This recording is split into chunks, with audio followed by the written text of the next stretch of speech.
After you screw that into place, you will have an antenna. There's another place here for another antenna, again, that you can provide that for yourself. I do not know if this disconnects. It might disconnect. There's a thing here, and if you, on both sides, and if you push it, I don't know what happens. But it was like this, so we're gonna leave it the way that it is. Maybe that adjusts for if you are nearsighted or farsighted. I don't know. We'll just have to figure out by reading the instructions for once.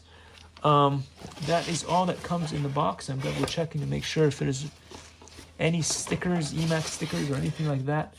I do not believe that anything else was included in this amazing package. And so it'll be fun to see how this all works out once we charge it.